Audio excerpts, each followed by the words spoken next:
Hey, good evening, everyone. It is the end of the week, and it's been a terrific week measured by the amount of appreciation we've seen on stocks. We started off Monday with just a terrific day of stock appreciation. We had most days this week with stocks going up, which looked great. And if we look at the heat map for the 1 week, you're going to see that it's nice and green. Look at that. Isn't that pretty? We got Nvidia going up 16% in 1 week. Broadcom up almost 10% in 1 week. We've got Amazon up 6.5%, Google up almost 9%, Meta up 8%, Tesla up 17% in 1 week. Terrific. On the downside, United Healthcare has just gotten destroyed over the last week. It's down 23%. Holy smokes. What a brutal week it's been for United Healthcare. But most things have been green. So we are operating with a market now. The S&P is in the green. And things are good. It was a good week for gains. And there's still good stocks out there to buy because not everything goes up in the same proportion. You have some stocks that fly up, some stocks that struggle. And the trick to it is finding those companies that are discounted. And that's what I try to do. Buy when the buying is good. So one thing I wanted to do on the live stream is I wanted to take a peek at some super investors on the stream, and a flood of super investor data has hit the internet. We're seeing that 13F reports are filed with the SEC. We got so many super investors coming in. I wanted to take a peek at Pat Dorsey, David Tepper, who I believe is doing the best this year, Howard Marks, who's brilliant. I've already looked at Warren Buffett. I did a full video. I just released a video on Michael Burry, so we can skip those two guys who are both excellent super investors. You can take a peek at Bill Ackman and Terry Smith if you guys wouldn't mind. I'm going to take a look at those super investors and just take a look. So let's start off with Pat Dorsey. So it looks like Pat Dorsey made some adjustments to his portfolio. His biggest position from a value perspective is AutoZone. And that's kind of a safety play for him. And AutoZone looks like he reduced a little bit of his shares. Meta is another big position of his. Meta's done well for the year. It's in the positive, and that's a big position for him. Danaher, and I'm not familiar with that company. AirCap, not familiar with them. Of course, I'm familiar with Alphabet. He's got a big position in Alphabet. Booking, he added Booking, which is a new position for him. Interesting that he's going into it. I think that travel is going to struggle to some extent. So it'll be interesting to see if that works for him. I know my Airbnb stock has been going up, so maybe he knows more than I do with regards to travel. I think travel is going to struggle, but we'll see. PayPal, he reduced his shares in PayPal. PayPal has been struggling, hasn't been doing very well. Wix, he reduced his share count on Wix. Sprout Social, he reduced a little bit of it. He started a position with ASML. And that one kind of makes sense because Pat Dorsey really likes to see companies that have a very strong moat. And he likes to see companies that are going to really protect those cash flows and revenue growth rates and profits. ASML really fits that bill quite well. And then SEMrush. I think when we look at activity for Pat Dorsey, we could see that he sold 100% of Smartsheet, which is a small software company, 100% of Herc Holdings, and he sold out of Upwork. Interesting. Man, I think Upwork is going to make it in the end, but I can understand him selling because the stock hasn't been doing all that great. So that makes sense. The stocks that he bought in the quarter for the first time and added to his portfolio, AER, Booking, ASML. So those are the three ads. Interesting. So that is Pat Dorsey. Moving along, we'll take a peek at, see which investor comes up first of the ones that I wanted to look at. And we will look at Howard Marks. So Howard Marks is a legendary investor. He's a little older, but man, is he good. He's got a lot of good things to say. If you want to learn something, read up on Howard Marks. Listen to him. He's brilliant. He's been around for a long time. And he has a very diversified portfolio. He's reduced a lot of his positions. He's also added. So overall, his portfolio, it's hard to see any big moves because he's so diversified, but it looks like Expand Energy Corp, he reduced close to 20% of that position.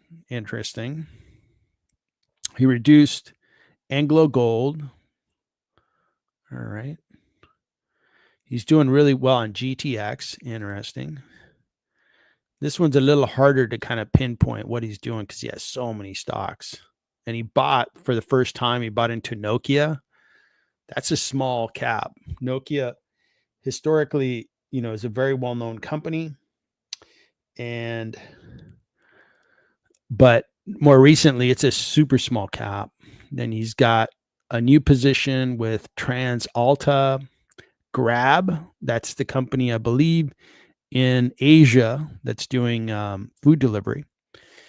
And Unibanco, I imagine that's financial services. Bilibili, Asian company. So he's getting into Asia. He's getting into China. Ecopetrol, not sure where those guys are at. That might be the Colombian oil company. Becky, which is KE Holdings. Baidu, a Chinese company.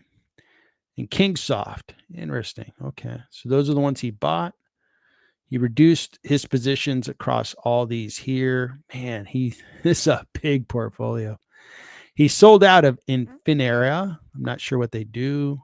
Sunrise, don't know what they do. Trip.com, they're in travel. Yum in China, he got out of that. Infosys, that's the Indian professional services company. NetEase is the Chinese company. Pinduoduo is Chinese. And he probably closed these out at a gain, by the way, because the Chinese stocks have been doing well for the last 6 months. And then he's got this midstream company. Coupang is, I believe, Korean, and he sold out of that. Pampa Energia, don't know where they're located. Sounds like it's an energy company. And then Mesoblast. So, man, this guy's got a huge portfolio. So, interesting to see what Howard Marks has been up to. Looks like I've only got a couple people on the stream. Maybe everybody's taking Friday off. It was such a good week. Everybody made money. They're off enjoying their weekend. No worries. Let me know, for those in attendance, what you want to talk about today. We've got next one up. Let's see who else we've got out here. David Tepper. This guy's been doing really well this year. Let's see how he's changed his portfolio. So he reduced his stake in Alibaba. He's doing really well with Alibaba. And he has, over $1 billion into Alibaba. Pinduoduo, Amazon. He reduced these top positions, but Alibaba year to date is up nicely, like 45%. So he's doing well this year with Alibaba. That's what made him go up to the top, as well as Pinduoduo. JD is Chinese as well. Meta's doing well. He added to Meta. Very good. Added to Google. Reduces Vistra position. Added to Uber. I'm agreeing with a lot of these ads. I'm adding to my portfolio with Uber, Google, Meta, and then Alibaba. But he's reducing, I'm adding. And I've owned Alibaba for a long time. XDiv, good to see you, man. Thanks for joining. We're going over some super investor portfolios. Let me know if there's a topic you want me to take on. Glad to comment on any topic you want to bring up. Thanks for joining. So moving on. So he's got Uber, an ad, and he more than doubled the Uber position. That is very bullish on Uber. iShares in China. It's an ETF in China. NRG Energy. he added to that position. Microsoft, he reduces Microsoft's stake by 47%. He reduced his stake in Lyft. This guy's got a lot of stocks. Look at that. Now, he started buying into some positions, and he also got out of some companies altogether. Those are always interesting to take a look at. So something he didn't own before, but now he owns, a Deutsche Bank. So this is a German bank. I've been buying into a German ETF. I can understand that. Europe's doing quite well. Then we have L3 Harris. They're a aerospace and defense company, but they do a lot of like helicopters, and they also do a lot of civilian aircraft. Broadcom, he bought into Broadcom. I don't agree with that one. I think Broadcom's really expensive. Block's always been a mixed bag. I can't co-sign that one. He's reduced a lot of his positions here, and some of these are winners, so good for him. Now, he did sell out, doesn't own any more shares of AMD. That's a smart move. FedEx, they've been struggling. EQT, Antero Resources, I'm not familiar with them. And then Expand Energy. Intel, he sold out of Intel. Man, Intel is such a dumpster fire. But man, he's made a lot of moves. Look at that. Just a lot of activity. He added 4 new positions, but then he added share counts to United Healthcare. That one's got to hurt. So we'll see how he's doing with that one. It looks like he has a small position. Then Energy Transfer, he added Google, TSM, Meta, NRG, and Uber. Uber was his biggest increase. Interesting. So Tepper's doing well. Tepper's doing really well. If you look at the super investor listing, David Tepper's number 1 on top, 13% rate of return. Michael Burry in second place. So he's up there. He's doing good. He's having a very good year. So that is David Tepper. And what did Bill Ackman end up doing? I know that he gets a lot of attention. I know he's made a couple high profile investments. Let's take a look. So he bought into Uber. Interesting. And he bought $2.2 billion into Uber. Now we saw Tepper buying into Uber. Now we're seeing Ackman buying into Uber. So I'm glad that I own Uber and I continue to buy into Uber. Brookfield Corporation, he added to that position. I'm not sure what they do. Restaurant Brands, Howard Hughes. And I think Howard Hughes, no, I'm thinking of a different stock. Okay. I was thinking of Google. He owns 2 different symbols here. He owns GOOG and then GOGL. GOOGL. And when you combine these two, we're at like 14%. So it's really his third biggest position is Alphabet Google. So I own this stock, Google, but I own Uber. So I agree with them on that one. I don't know what Brookfield does. Restaurant Brands, not familiar with them. Howard Hughes, this is kind of a holding company. Chipotle, and this one's been kind of suffering if I remember it right. Canadian Pacific, Kansas City, there's a railroad. And then the Hilton, Seaport Entertainment, then Hertz. Hertz is a small position, and it's done really well. It's flourished, but it's a small position. So he hasn't made a lot of money on it because it's a smaller position. But he's made good money on Uber and other stocks. So very good. He's got a nice concentrated portfolio of stocks.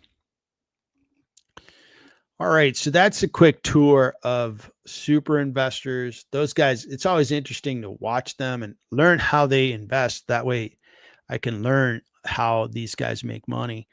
I really study them as much as I can. Looking at the market, the S&P year to date is up 1.3%, which is good. You know, we're up in the green now. That's great. Very good. So S&P is doing better. You know, look at that collapse we saw earlier in the year, starting on February 19th through April 8th. Wow, 19% down. Then the market picked itself up, and we have been going up quite nicely. Really, over the course of not even a month and a half, we're up 20% or so. That is terrific. Wow. Excellent. And it's good to stay in the market for that reason. It's hard to time the market. If you'd have gotten out when the market was going down, you may have missed this upward move thinking that, well, I'm just going to hold off from buying stocks until I know for sure we're in a recovering market. Well, what do you do now? It's got to be tough if you got yourself out of the market. The sectors, utilities are number one for the year. Nice, safe sector, and they've been benefiting from the expectation that the data centers are going to need a lot of power. So those stocks are really rising. We got financials in second, materials in third, consumer staples in fourth, industrials in fifth, and then healthcare. So everything's in green. Looks good. From the biggest companies out there, Microsoft is doing okay for the year, 7.78. NVIDIA is just barely in the green. Apple is in the red, and they had a red day. Interesting. Amazon is slightly in the red, 6.29. Google is in the red at 12% to the downside. Meta is nice and green at 9.36. Tesla is in the red at 13 below. And then Berkshire is doing well, up 13%. Nicely done, Berkshire. So we had a lot of earnings this week, not quite as many as last week, but we did have some earnings. On Monday, we're going to have Trip.com announcing. I don't see any big names out there. I think we're done with the big names. On Tuesday, the discount retailer TJ Maxx, then Lowe's. Snowflake is coming up. That's a tech company. Medtronic, MedDevice, Baidu, that Chinese company. XPeng, the big car company in China. That'll be interesting to hear how many cars you're selling. So we'll see. And then WeRide, I believe WeRide is a Asian robotaxi company. So we'll see what they have to say. So that is on Monday. When we look at Tuesday's action, the Home Depot, Palo Alto. Yeah, we got some big names coming. On Wednesday, we've got, and I think we already saw that one. That was Wednesday. I guess I skipped on Monday. Okay. So we have Home Depot and Palo Alto on Tuesday, TJ Maxx on Wednesday, and then Thursday, Intuit, the software company. We got the Toronto Dominion Bank, Analog Devices, Workday, Autodesk. So we've got some recognizable names, not the big massive caps, but recognizable names. On Friday, looks like Unilever will report, as well as some others. So we'll have some earnings to report next week. That'll be interesting. All right. So we went over the super investors. A couple of stocks that stood out that I wanted to take a peek at. Let's start with Coinbase. Coinbase is on fire. They've had a few bits of good news, starting with the fact that Bitcoin is trading up higher, and they were added to the S&P index. So there's going to be more demand for this stock. But if we look at the year to date, it's gone up really nicely over the last, call it, month and a week. It's up 76%. Oh man, that's a lot. Because it settled down from its high point of just 2025, it settled down 49%. And now it's really rocking up. So interesting. So we got the 1 year it's up 33.79. Year to date, it's up 7%. But I just showed that it's really been rocking up lately. So Coinbase is doing quite well. And I think it's the good news around crypto. It's that they're going to be added to the S&P.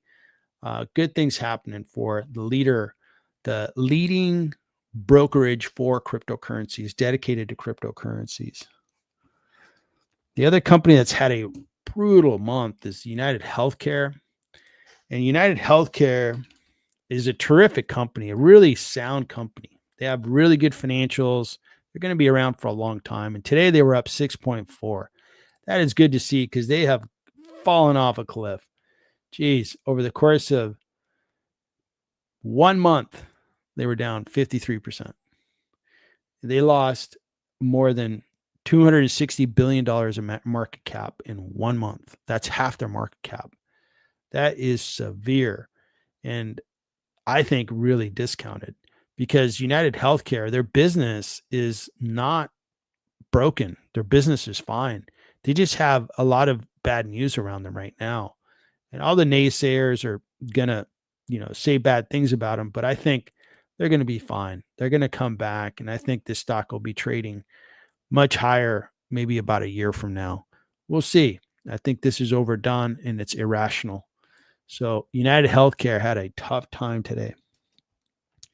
All of healthcare really worked today, and a stock that's been working for probably the last month is Oscar Health. They had a terrific earnings announcement. When they announced, their stock went up like 30% in 1 day. Whoa. And it's kept going, from May 6th to now, 10 days ago, up 34%. So that's really good. In the 1 month, it's up 41.86%. So Oscar Health is doing really well. This is a small cap company, and they also sell health insurance like the likes of United Healthcare, but they do it for either individuals or small businesses. They want to really specialize in that space. Rotel and Cheese, good to see you. So I was very patient with UNH.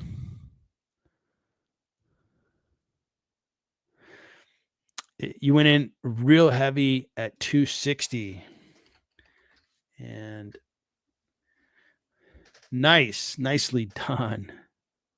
So it looks like if you went in at 260, you're doing okay. I think United Healthcare is a $500 stock. It's just there's no hesitation in that. I think it's a discounted stock. It's a terrific company. So I'm buying United Healthcare stock, even though I already own some other healthcare insurance payers. There's just a lot of value to be had in that space. So I'm buying. I bought some United Health, and I actually bought it early in the trading day and made about 6% just today. So we'll see how it goes. Yeah, their cash flows are super solid. United Healthcare is solid from every angle you can look at them. Balance sheet's good. Free cash flows are good. Growth is good. It's just a really sound company.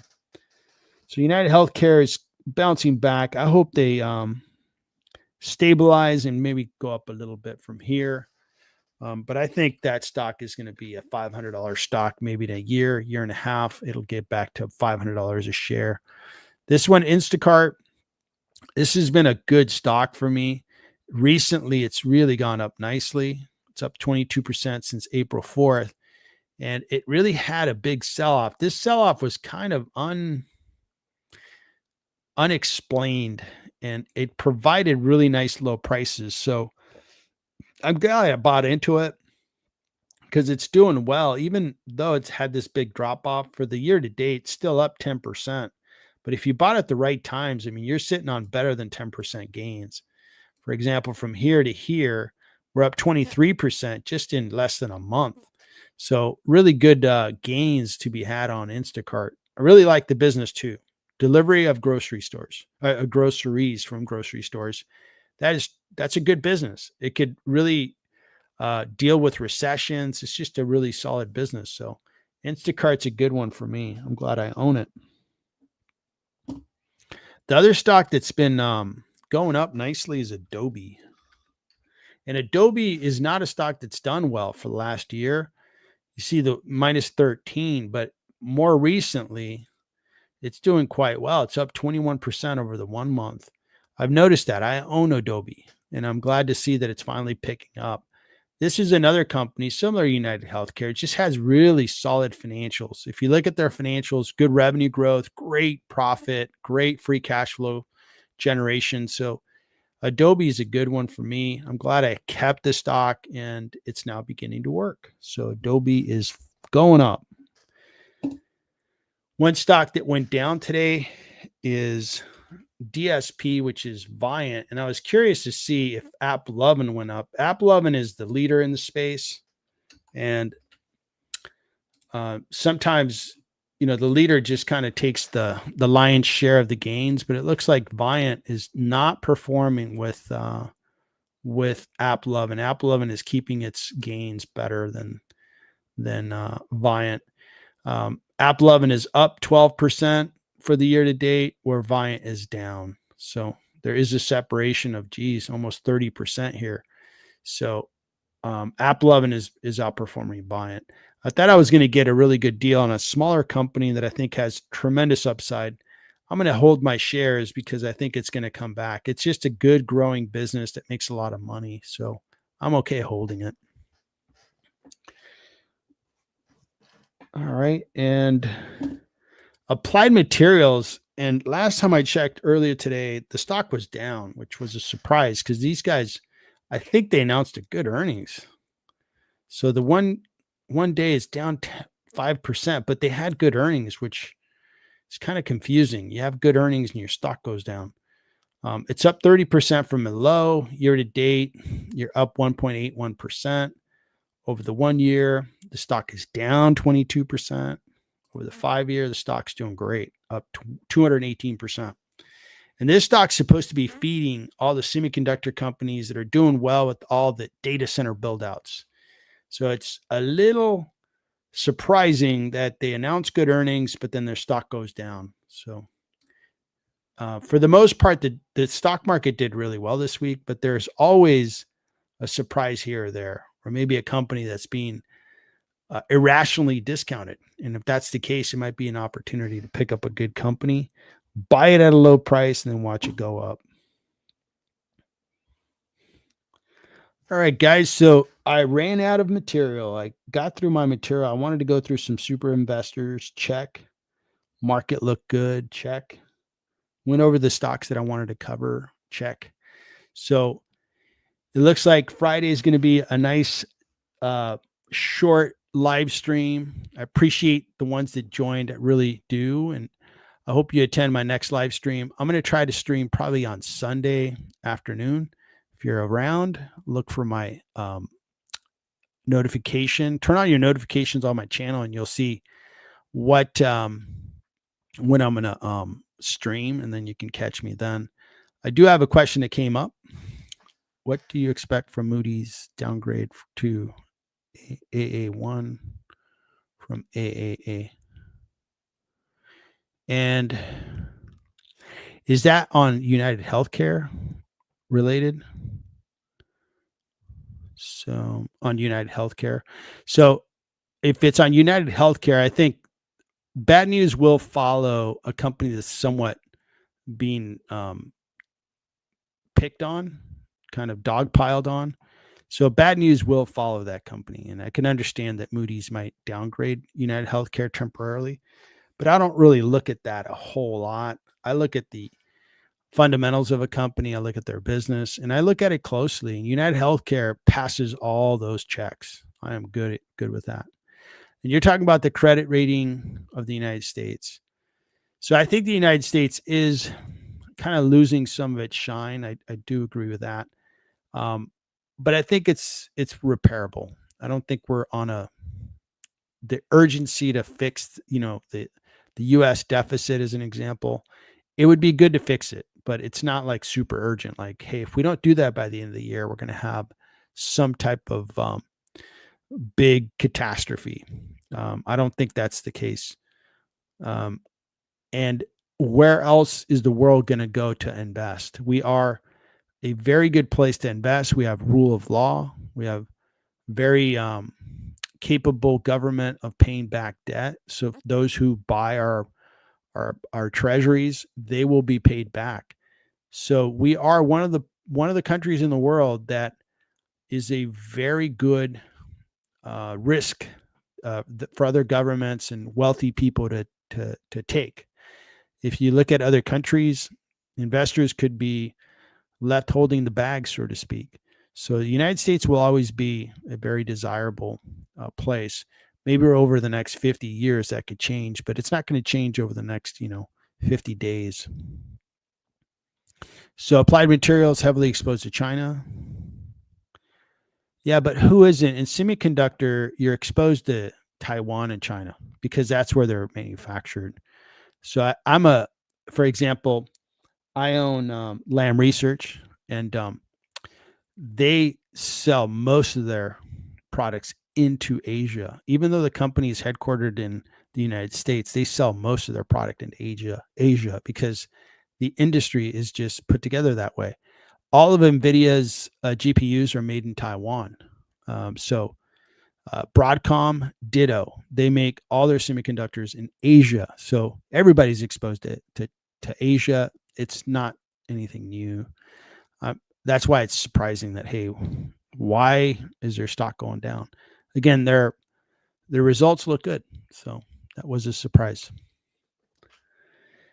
All right, guys, we'll have a terrific weekend. Really appreciate you tuning in. And let me wish you continued success with investing. It was a really, really good week. I'm doing really well this year with my portfolio, and really glad that we made it out of that bad correction that we saw starting on February 19th. And we're back to the green on the S&P. That's really good news. All right, everybody. Have a good night. Thanks for tuning in.